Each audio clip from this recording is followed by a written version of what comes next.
கடலூரில் சாலை விபத்தில் உயிரிழந்ததாக கூறப்படும் இளைஞர் காதல் விவகாரத்தில் திட்டமிட்டு ஆணவ கொலை செய்யப்பட்டிருப்பதாக அவரது பெற்றோர் குற்றம் சாட்டியிருக்கின்றனர். உயர்நீதிமன்றம் சிபிசிஐடிக்கு உத்தரவிட்டு 15 நாட்களுக்கு மேலாகியும் இதுவரை சிபிசிஐடி போலீசார் விசாரணையை தொடங்கவில்லை என்று வருத்தம் தெரிவித்திருக்கும் நிலையில் இளைஞரின் மரணத்தில் உள்ள மர்மம் விலகுமா?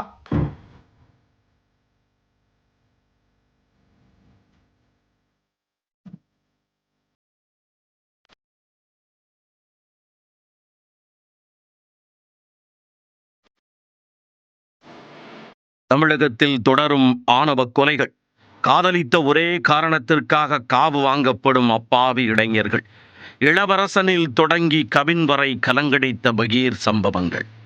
அதில் கடலூர் ஜெயசூர்யாவும் ஒருவரா என்ற கேள்விதான் தற்பொழுது பெரும் கேள்விக்குறியாக எழுந்துள்ளது. யார் என்ற ஜெயசூர்யா? மாற்று சமூகத்தைச் சேர்ந்த பெண்ணை காதலித்ததால் ஆணவ கொலை செய்யப்பட்டிருப்பதாக எழுந்த பகீர் குற்றச்சாட்டின் பின்னணி என்ன? முறையான விசாரணையை நடத்த சிபிசிஐடி போலீசார் தயக்கம் காட்டுகிறார்களா? ஜெயசூர்யாவின் மரணத்திற்கு நீதி கிடைக்குமா? கடலூர் மாவட்டம் விருத்தாச்சலம் அருகே உள்ள அரசகுடி கிராமத்தைச் சேர்ந்த முருகன் என்பவரது மகன் ஜெயசூர்யா விருத்தாச்சலத்தில் உள்ள கல்லூரியில் பிகாம் படித்து வந்தார். அதே கல்லூரியில் படித்த மாற்று சமூகத்தைச் சேர்ந்த மாணவி ஒருவரை அவர் காதலித்துள்ளார். இவர்களின் காதலுக்கு அந்த பெண்ணின் பெற்றோர் கடும் எதிர்ப்பு தெரிவித்துள்ளனர். காதலை கைவிடவில்லை என்றால் கொலை செய்து விடுவேன் என பெண்ணின் அக்கா கணவர் ஜெயசூர்யாவை மிரட்டியதாக கூறப்படுகிறது.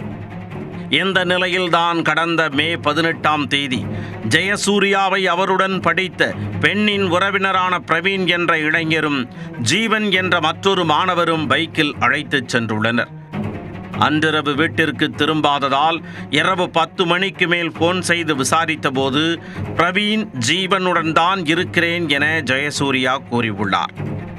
சிறிது நேரத்தில் குள்ளஞ்சாவடி போலீசார் போன் செய்து அதிவேகமாக பைக்கில் சென்று மின்கம்பத்தில் மோதியதால் ஜெயசூர்யா சம்பவ இடத்திலேயே இறந்து விட்டதாக அவரது குடும்பத்தினருக்கு அதிர்ச்சி தகவல் கொடுத்துள்ளனர். அந்த இடத்தில் ஜெயசூர்யா படிக்கும் கல்லூரியில் பேராசிரியராக வேலை செய்யும் பரமசிவம் என்பவர்தான் காயமடைந்தவர்களை ஆம்புலன்ஸில் ஏற்றி அனுப்பி வைத்ததாகவும் கூறினர்.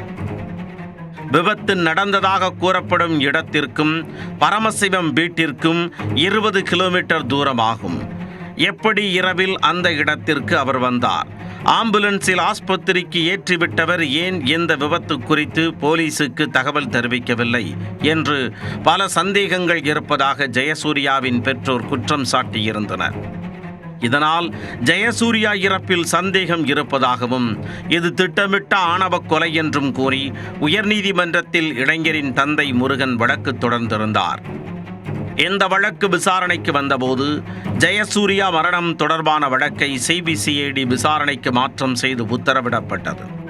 வழக்கு தொடர்பான ஆவணங்கள் அனைத்தையும் 2 வாரத்திற்குள் சிபிசிஐடி போலீசாரிடம் குள்ளஞ்சாவடி போலீசார் ஒப்படைக்க வேண்டும் என்றும் இந்த வழக்கை சிபிசிஐடி போலீசார் நேர்மையாக விசாரிக்க வேண்டும் என்றும் நீதிமன்றம் உத்தரவிட்டார். ஆனால் நீதிமன்றம் உத்தரவிட்டு 12 நாட்களாகியும் இதுவரை சிபிசிஐடி விசாரணையை தொடங்கவில்லை என ஜெயசூர்யாவின் குடும்பத்தினர் குற்றம் சாட்டியுள்ளனர். காதலித்த ஒரே காரணத்திற்காக தனது மகனை கொலை செய்துவிட்டு விபத்து நாடகம் ஆடுவதாக ஜெயசூர்யாவின் தாய் வேதனை தெரிவித்துள்ளார்.